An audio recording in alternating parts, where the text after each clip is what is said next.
Michael, what's the takeaway here? Because we keep hearing that Joe Biden would rather run against Donald Trump than anyone because he thinks that's the one man that he can beat out of this field.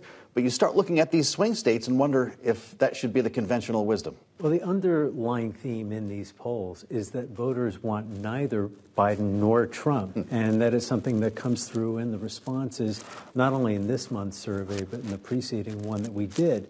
And it is a frustration that is born of where people see the economy. And they're also concerned about Biden's age as well. That is something else that is being mentioned by voters as a concern. And they would rather see two other people heading the top of each party's ticket come next year. Yeah, when you talk about the fact that people don't want to see neither of these individuals, you have to think of someone else that we asked about in this poll, and that was Robert F. Kennedy Jr. He has the backing of 10% of swing state voters in his independent presidential bid.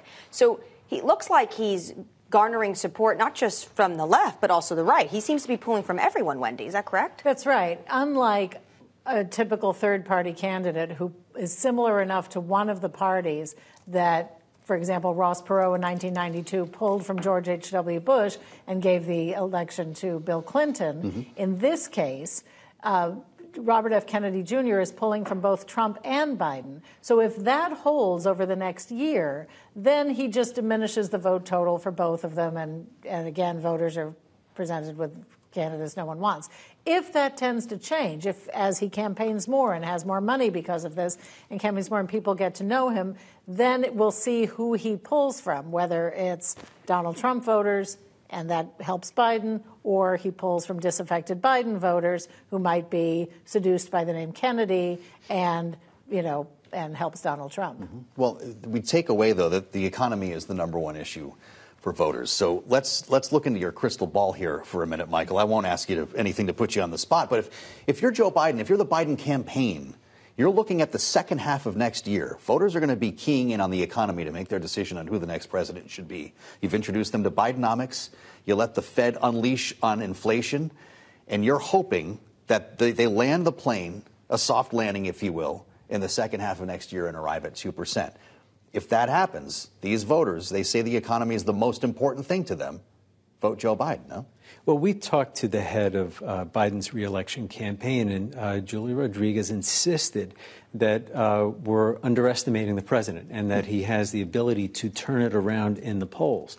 The trouble is right now for the president that voters so far are not embracing Bidenomics, right. The umbrella of programs that he passed within 2 years of taking office. That's infrastructure, it's funding for chips, and it's also his funding for the green economy and electric vehicles.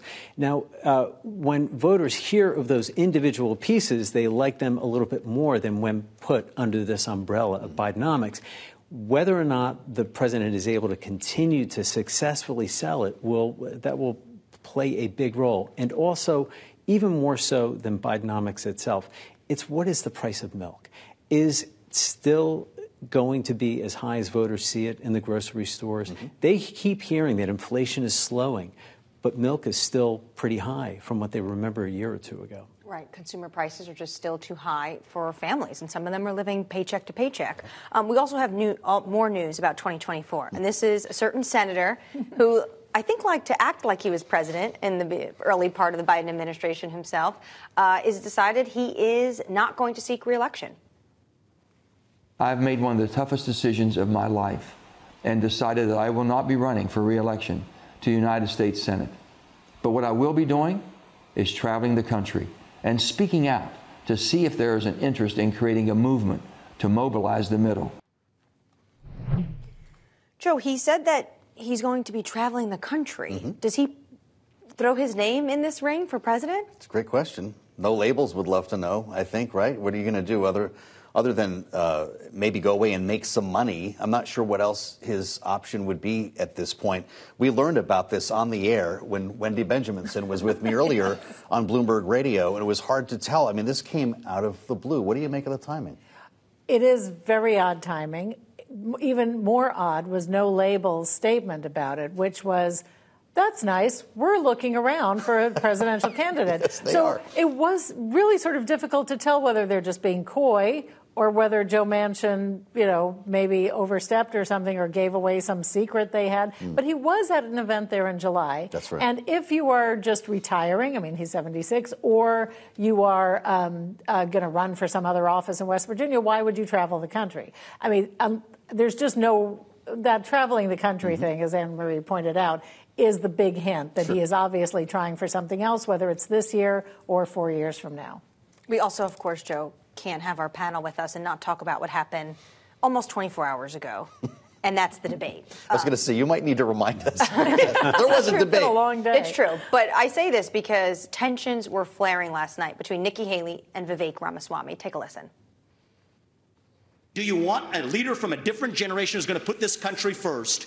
Or do you want Dick Cheney in 3-inch heels? They're 5-inch heels, and I don't wear them unless you can run in them. In the last debate, she made fun of me for actually joining TikTok while her own daughter was actually using the app for a long time. So you might want to take care of your family first. Leave my daughter out of your voice. Adult daughter. The next generation of Americans are using it. And that's actually the point. You have her supporters propping her up. That's fine. Here's the truth. You're just the easy scum. answer.